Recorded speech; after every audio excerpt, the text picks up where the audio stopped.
Ross Patterson, who was the writer and played the senator, and is brilliant. And he's done a lot. We did another one with him, Helen Keller versus Night Wolves. These are all very serious movies, okay? Come on, this is my career. James has already got it ordered for our Halloween party this year. You do? Yeah, we're planning it. So Okay. we are supporting you, Mr. Bostwick. Thank you very much.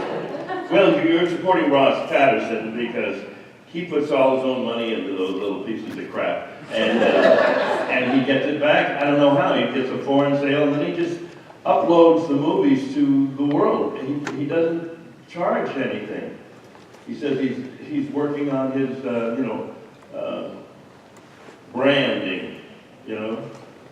He's just a funny, weird, obscene human being. And I keep on saying to him, can you do a movie without all the swearing?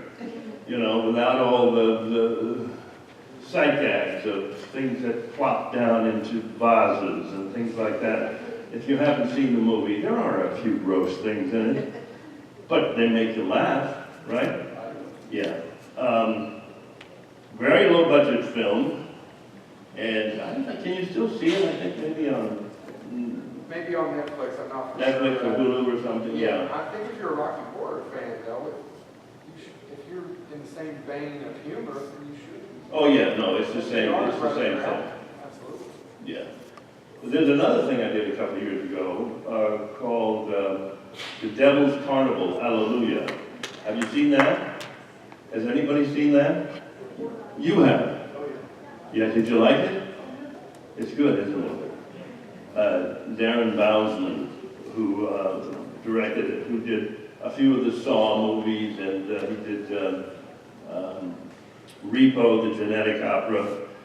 And he's just one of those weird filmmakers that I love to work with when I'm not doing Hallmark movies, you know, playing Santa Claus once again.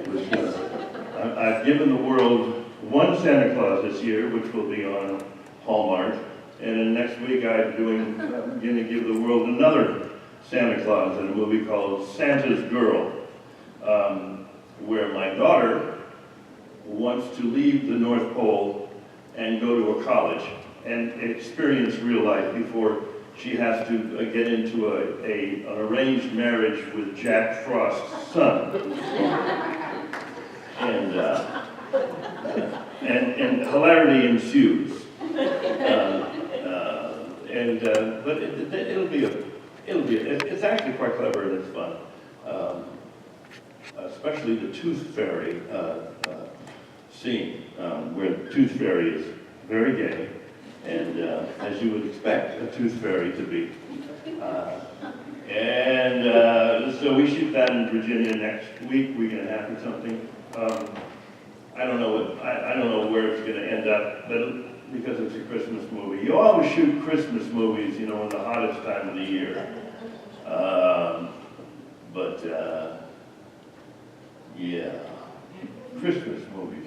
Well, that's what I do. I mean, I do these weird, you know, FDR things and Helen Keller things, and then 3 weeks later I'll do a Hallmark movie, which one was just on last Sunday, Signed, Sealed, and Delivered. One of their 2 hours. And I don't see it. My wife saw it. She said, you know, you were on TV last night. I went, no, nobody ever tells me anything. I never see any of that stuff. So, does anybody have a question? Yes? Okay, I know you guys filmed a lot of Rocky Horror in a castle that was falling apart. That's right. How much of it was actually filmed in the castle? Is all of it there? No, we were in a place called Bray Studios, which was just it was old Hammer Films, horror film studios outside of London and in Windsor, Windsor, England, and this castle or this big beautiful home was right across the field, and they had shot a lot of the horror films, the Hammer films there, and but it was being torn down, or I think the story is that they were trying to get it off of the historical record because they weren't allowed to tear it down. but they took all the lead off the roof so that the roof leaked, and they were just waiting for the whole thing to disintegrate. So we were shooting inside of it with rain coming down, and it was freezing, and we had, didn't I tell you it was a miserable movie to make? No, and we would shoot a couple of scenes, like the entry. We shot the scene in the dining room. There was an actual dining room in there. But when it came to the big dance scene or any of that, we were, in the studio where there weren't any bathrooms or anything. Yeah, I know. Oh, for me, huh? What's that? Where was the Easter egg hunt? I read that there's Easter eggs you can spot in Rocky Horror, the movie. Like, Where did you read that? I have a lot of trivia books, but there's one under Frankenfurter's throne. So was that at the studio or at the castle? I've never heard of an Easter egg hunt. Really? Yeah. Wow.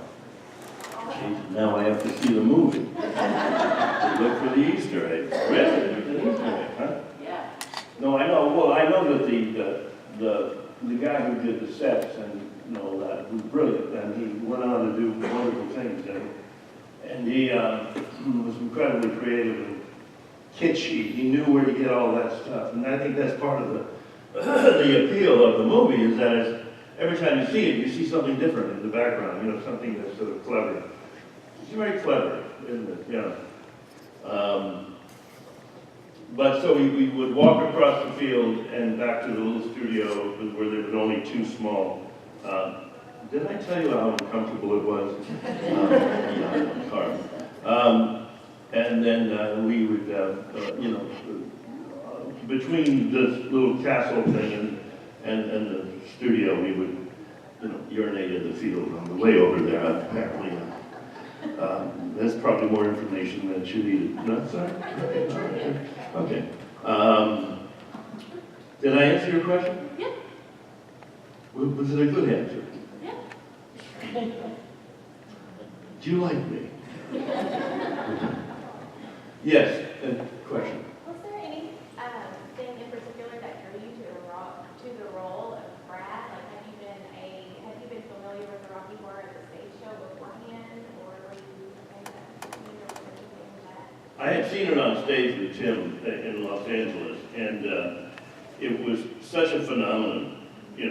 His performance was just out of this world. I mean, it was larger than life and very sexy, and it was the very sort of hip thing to do, to go on a Friday, Saturday night, or whatever.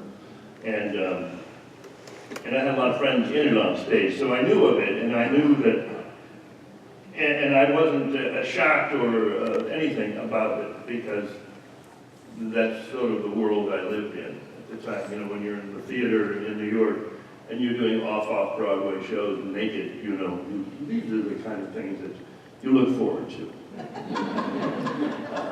And so, so I knew exactly what I was getting myself into, and I joyfully did. Except for the sex scene with Tim. But he was a very good kisser, so I was quite happy with that. Any other questions up here? I'm wondering if you would be willing to share how much you made making that movie and if you still make royalties from it. It's 43 years ago. 43 years ago. No royalties. And they did VHS tapes, nothing existed for there to be royalties. And in fact, when it first came out on tape, they didn't share it with any of the cast members.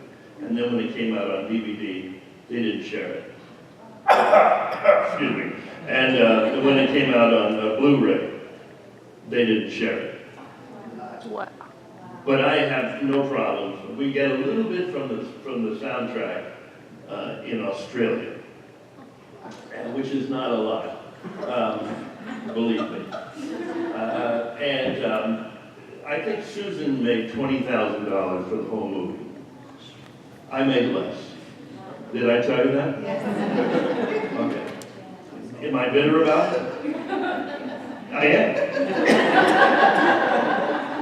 No, I'm not bitter at all. It was a great, look, 43 years later, I'm still talking about a movie I think that was very important. You know, it was important to be seen, and socially, and I think politically, and you don't always get that opportunity as an actor to be in something that makes a difference, you know? Yeah. What is it like knowing that on a given Saturday night somewhere, a group of people are calling you an asshole? Did you hear that question?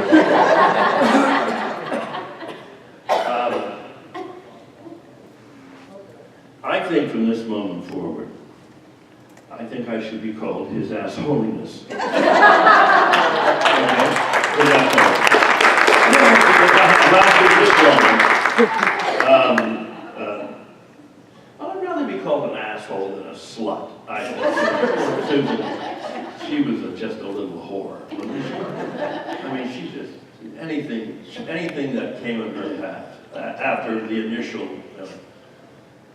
you know, they didn't even put us in the same bedroom, as you noticed in the movie, because we were just engaged. And in those days, when you were engaged, you know, you hardly kissed, you know, you didn't do anything else.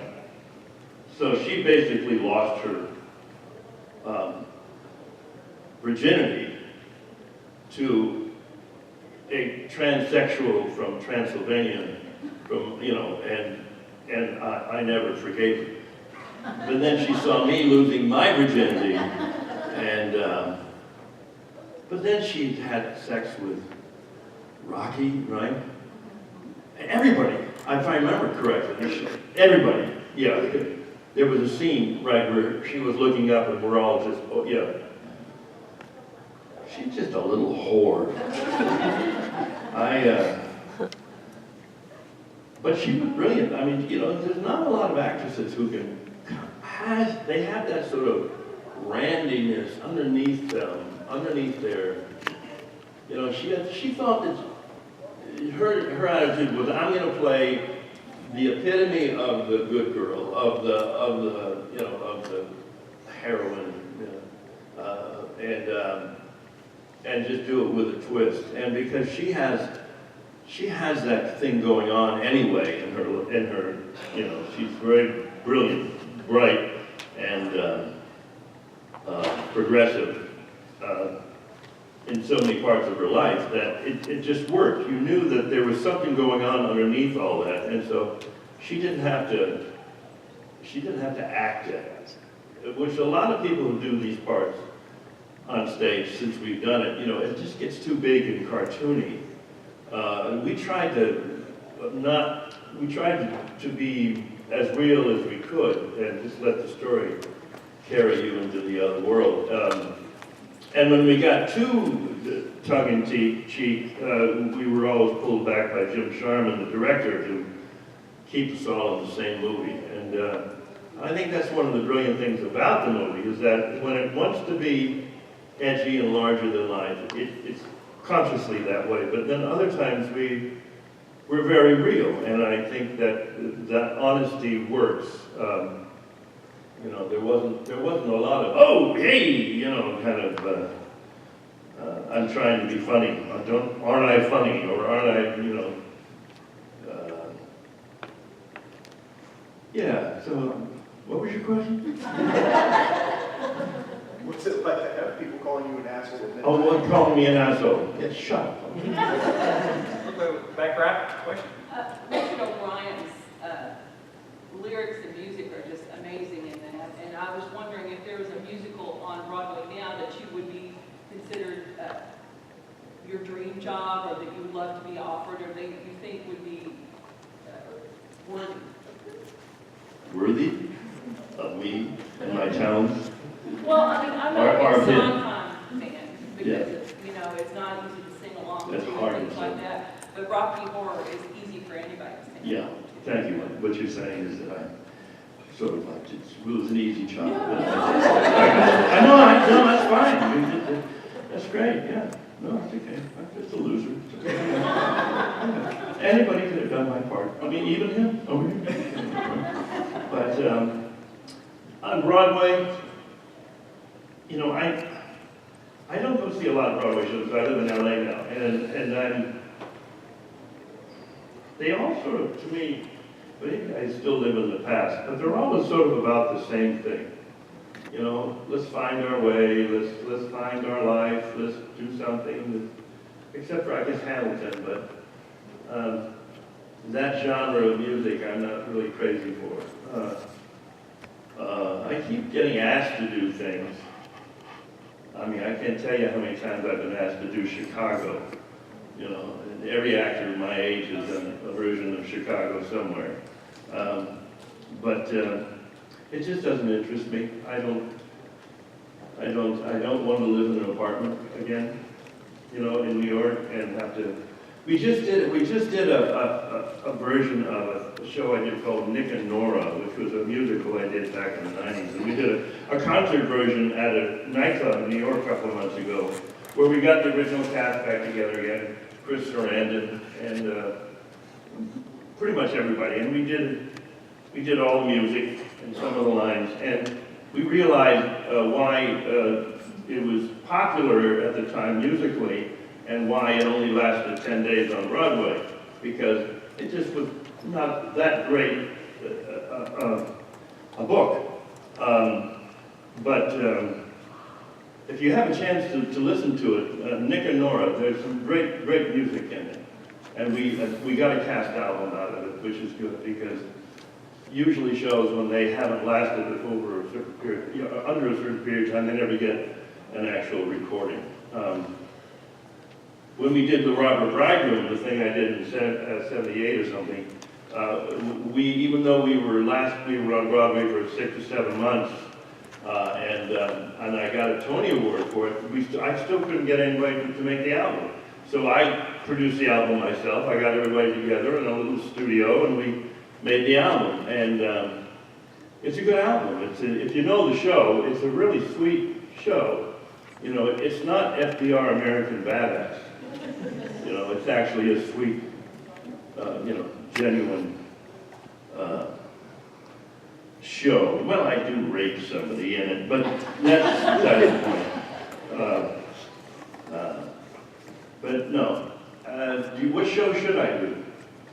What have you seen? What do you know? I don't know a lot. I mean, I'm still like a Fiddler fan and things like that too, because there's not a lot of new stuff. Yeah. I've heard Anastasia's great, and I know the music from the movie was great on that too. But I just think we're lacking in a lot of creativity in that area. Yeah. But it'd be great to see you in a musical. Well, thank you. Yeah, I think the last, I did Pirates of Penzance on stage in LA. And I did the tour for a little while, and I did it in Toronto with Andy Gibb. And that was fun, you know, because that was a very sort of hyper version of it. You know, that was from the Shakespeare Company in New York. And it was Kevin Kline had done it in New York. And then I did the LA production, and I stole everything that Kevin did, because that's what you do. You know, I mean, that's how you make things work. You steal the best from the guy who did it before you. Which is what John Travolta did from me. I'm going to go back to all that. But no, I haven't really found anything. You know, Sondheim is hard to sing, as you know. But I would like to have done something with Bernadette Peters. I think she's brilliant, and she's a very edgy. She goes the distance with her singing. You don't always think she's gonna fall apart and she's gonna lose her voice, but she just goes a little bit far. It's very dangerous. She's a very dangerous performer. Yeah. Anybody else have a question? Because this underwear is going to go home with me. Yes?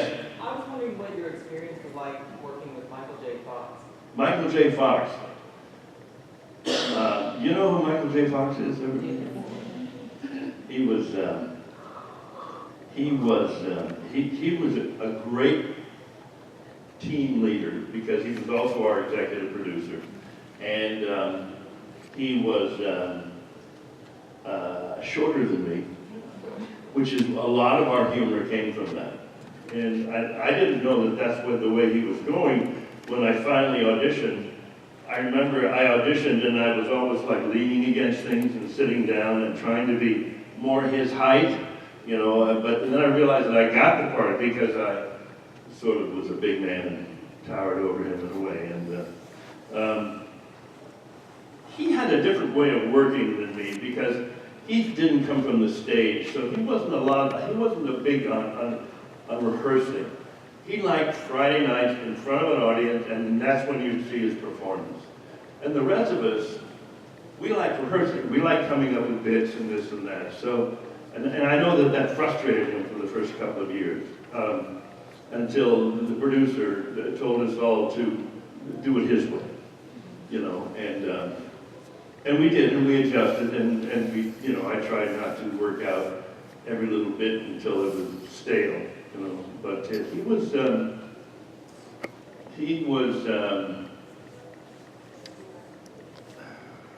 very sad at the end of the fourth year when he finally admitted that he was, you know, had Parkinson's disease, and none of us, not too many of us knew what was going on.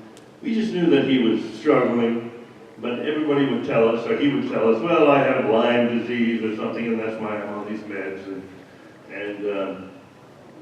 But we could tell that when he stopped doing stunts about halfway through the third season.